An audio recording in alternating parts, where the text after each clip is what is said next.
Hiya, it's Jason and Jason's Jungle. I've got a bag of grass and some tatties to mulch. You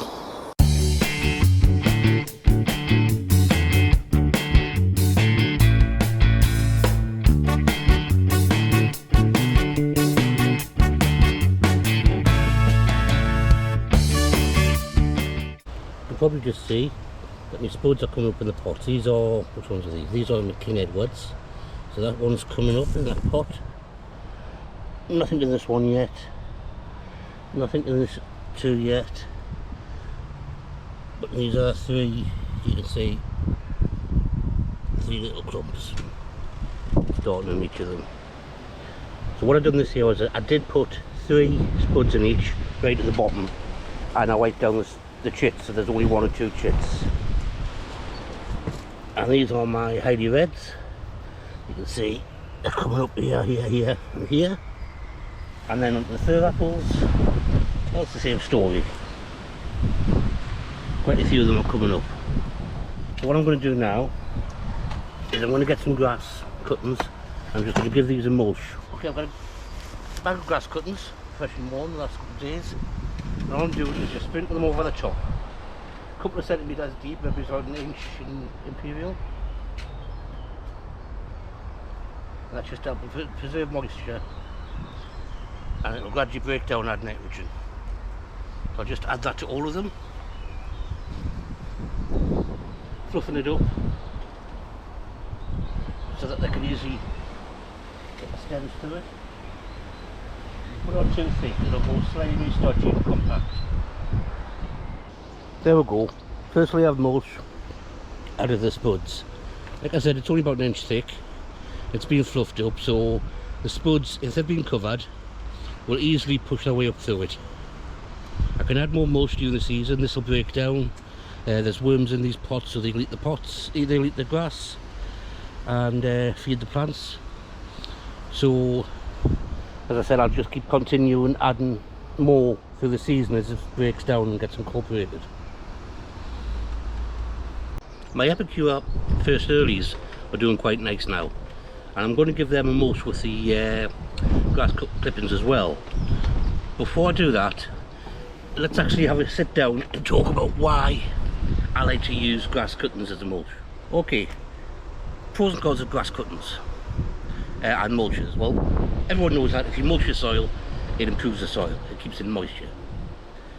Grass cuttings are great for that, because when they go on, they're usually full of water. They'll protect your soil against weeds, keep the weeds down. They stop compaction from rain because it absorbs the shock of the raindrops. They stop erosion, so that if the rain doesn't run off, it slows down because it's running into the grass. You know, it feeds the soil because it's full of nitrogen, and as it breaks down, the worms love it, improving the soil structure, and you know, it feeds the nitrogen into the soil. You know, it is free. I love getting free things. I get loads of grass around the area, and that feeds me compost, feeds me mulches. Bad things are people will worry about pesticides. Don't take anything that's been treated with weed killer, because that can kill off your plants as well. People are worried about weed seeds. Personally, I prefer getting something that's got a couple of weed heads in there, because then I know it hasn't got pesticides. Weed seeds can be buried by layers of mulch, or you can pick them out as you're going, but pesticide you can't. People are worried about slugs and snails using it because it gives them protection. Well, it does, but there's a few things to that. Predators of slugs and snails, like millipedes and rove beetles, live in the same kind of environment. So if you've got an environment that encourages slugs, it's also encouraging the slug predators. So if you keep it up and you keep mulching and you mulch your beds regularly, you're going to have an environment that is going to be really good for the predators as well. I don't know if you've ever watched thrushes and blackbirds. They just seem to love rooting through grass mulches looking for slugs and creepy crawlies. And that's great because they're keeping it down, keeping down the slugs. They're also aerating the mulch which means the mulch is going to break down quicker. It's not going to form a mat. You know, and well, if the slugs are being eaten by them as well, it's great. There's another aspect. Slugs like decaying plant material as well, so it can distract them away from your plants a little bit more.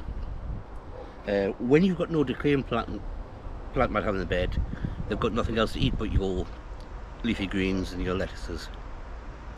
But if you've got a mulch of grass, you know, they will eat the grass as well.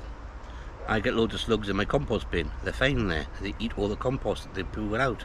They turn it into really good, all the grass and all the plant material into good compost. So slugs aren't always bad, they just do get a bad rep at times.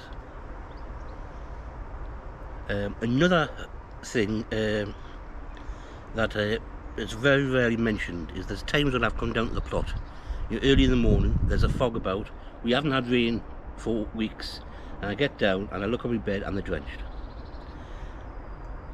When you've got moisture in the air, you've got dews, you've got fogs, they condense on surfaces, colder surfaces in the air, and grass clippings have a massive amount of surface for the volume because they're so thin and they're all chopped up small.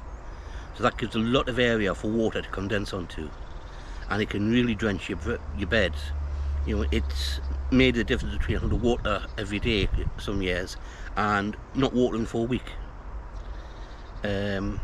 So it can really improve, you know, the moisture in your bed, the quality of the soil, stop the evaporation, keep the beds cool so that it doesn't burn off the water. And I think grass cuttings are really good. You could get that with other mulches, but you may have to pay for them. And I don't think compost as a mulch will draw the humidity, the moisture down as much as grass cuttings do. So that's why I like to use it, and it's free. Did I mention it was free? Yeah, it's free. So I'll get on with mulching these tatties and show you how they look afterwards.